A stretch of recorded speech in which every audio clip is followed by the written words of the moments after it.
What happens inside your body when you are exposed to the deadly Nipah virus?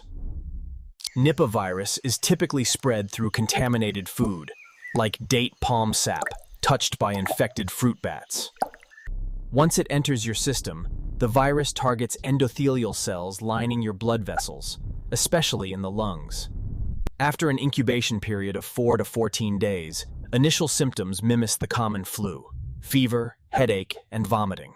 The virus multiplies massively, causing viremia, and it floods your bloodstream and rapidly spreads throughout the entire body. The worst attacks the central nervous system.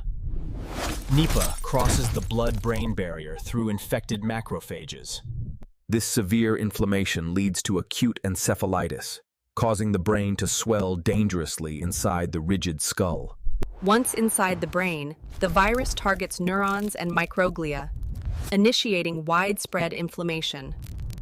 Patients quickly develop severe disorientation, drowsiness, convulsions, and intense dizziness due to pressure.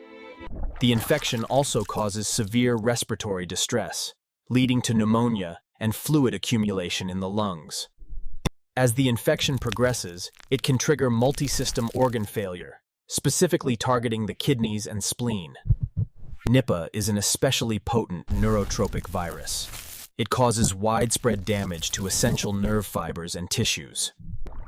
The virus damages the delicate lining of blood vessels throughout the body, causing hemorrhages and localized bleeding. In the acute phase, roughly half of infected patients enter a comatose state, as the brain damage becomes overwhelming.